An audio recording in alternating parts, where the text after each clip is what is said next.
Yeah, not that I'm aware of. Folks, you are watching AustinLifestyles.com. I'm Kimberlie Dykeman. We are at the TechCrunch 50 VIP party at Pangea, downtown Austin. I think this is the only big party going on right now. Oh, the only one I'm aware of. Cool, smart people that love Austin. They're coming out. The man to my right is moving here, or so he says. This is Troy Williams from Houston. Right. Can I say your company name? Oh, yeah, absolutely. He's got a cool company coming out. He can't quite tell us everything, but tell us about maybe just you.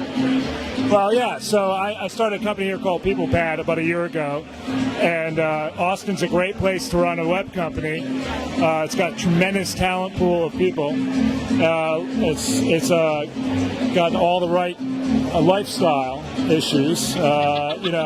Coming from Houston, I mean, there are things I like about Houston, but Austin is much more kind of my speed, and a lot more interesting people, I think, here. And as far as the talent pool on the technology side, it's phenomenal. And there's just not, after the dot-com crash, a lot of the internet companies disappeared, but there's the same talent pool here. It's phenomenal. It seemed like that buzz seemed to impact other cities a little more profoundly. For Austin, it was kind of like we pulled up our bootstraps and said, well, we're not going to be tech anymore. Yeah, but what did happen is the tech really focused around software as a service or software for businesses. And so you don't really have consumer web companies here. Like if you name all the consumer web companies, you have Google or YouTube or Flickr or whatever those web companies are that you might use on a daily basis, they're all based in California. And it wasn't that way a decade ago. There were a bunch in Austin. So I think there's an opportunity right now to launch new consumer-based web companies here in Austin because there's a great talent pool of people who want to work at those companies if there was just one here.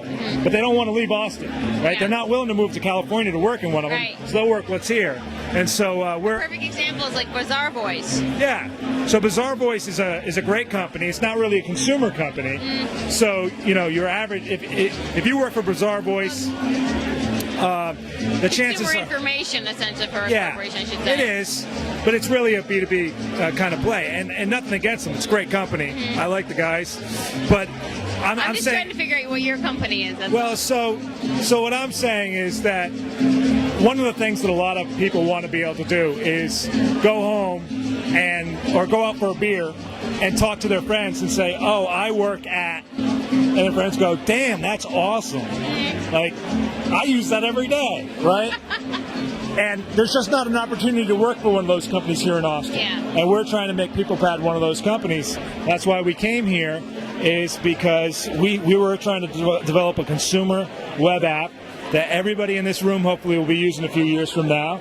And not say no more. And so we're dream big. We dream big, and it's a great idea. It's a very large scale, difficult project to pull off. Okay. But we're midstream on it, and you're just the man to do it. I don't know if I'm the man to do it, but I'm going to do it. I'm going to do it. That's the case. So you confess that you may still live technically in Houston, but you spend about 4 days a week here. Yeah. What do you love about this place? You look like I a love fun the dude. people. I love the people. I mean, the thing about it is just interesting people here, and you can meet great people with great educations, great experiences, people who read or people who do different things. A lot of intelligent conversation, a lot of fun conversation, whereas my experience in Houston is it's really more about the money. Like everything's about how much money you have, what car you drive. And here you can see a guy in a torn up t-shirt, flip-flops, and he may be rich and he may not be, but he's cool. Yeah. And that's what's great about Austin is you got a lot of cool people. It's fun to be around them. And no one's necessarily taking stock of where you went to school, or if you finish school. Exactly. Or how much money you have, but it's really more about who you are. It's a good perspective. It's not so much how much money do you have. It's like, what do you do with it? Do you go boating? Do you donate to Livestrong? Do you get involved in? So it's not a very materialistic place. even though there's a lot of great stuff going on, I mean, the people like to live the good life, but it's not about living the good life to live the good life. It's about having fun. Right. You know, it's not about showing off. What part of town are you moving to? Well, so we're looking center of town. Of course. I'm a walker. I like to walk everywhere. So I originally was from the north, and I lived in Manhattan before I moved down to Houston. So, you know, I'm looking the center of town, Clarksville, Tarrytown, maybe. Great little areas. Travis Heights. That's my hood. Yeah, so center of town. I definitely want to be able to walk to parks. I have a 15-month-old little girl. She's beautiful. Really? And we definitely want to, you know, we're big park people. We love parks. Do you have a like an industrial strength? What do you call those things? Stroller? Stroller. I don't have kids. I don't. Yeah, I always yeah, we have a pretty serious stroller. You keep hitting the trail like, watch out, folks. Yeah. So, yeah, and my wife used to live here in Austin, and she swam at Barton Springs every day. So Froze her begonias, I'm sure. yeah, well, she loves that. We took a trip last summer and went to a lot of those spring-fed swimming pools all around the state, and they're all cold, I can tell you, because I wasn't ready for it. But it's great. Yeah, so Barton Springs is another great addition, and there's a lot of little things like that in Austin, which are unique. You don't have those in other cities. Yeah, it's very true. It's part of the Keep Austin Weird thing, where every little place, nook and cranny, is an interesting thing, and you know, it's a great thing that this is actually one of the larger cities in the country. I mean, I just saw a list. It's top 30, top 50 city in the country. Right. But it doesn't feel like it. And it has all these interesting things. So it's got all the benefits of a larger city, right, with all the benefits of a smaller town at the same time, with proximity to the hill country.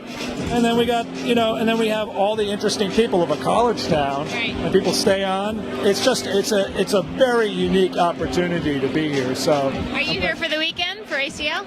I'm not staying the weekend. And that's okay. Yeah, no, I'm getting out. And what I'm told is most Austinites actually leave for ACL. It's other people who come. Or they just stay indoors if they don't have tickets. Or they stay home. Well, I will say, Mr. Williams, when your company does get out of stealth mode, we would love to have you back and talk about it and see like a really cool party, because no one does launch parties like Austin does. So we would love to celebrate with you. Great. Is that a deal? I'm looking forward to it. Absolutely. Is that a deal, Wordman? All right, we got cool. it. Very cool. All right. There we go. Is it Troy Williams? Troy Lane Williams? Either way. Troy Lane Williams. PeoplePad coming up. But thank you so much for joining me. You are watching the TechCrunch 50 party here on AustinLifestyles.com. Kimberlie Dykeman coming at you. We'll be right back. Promise.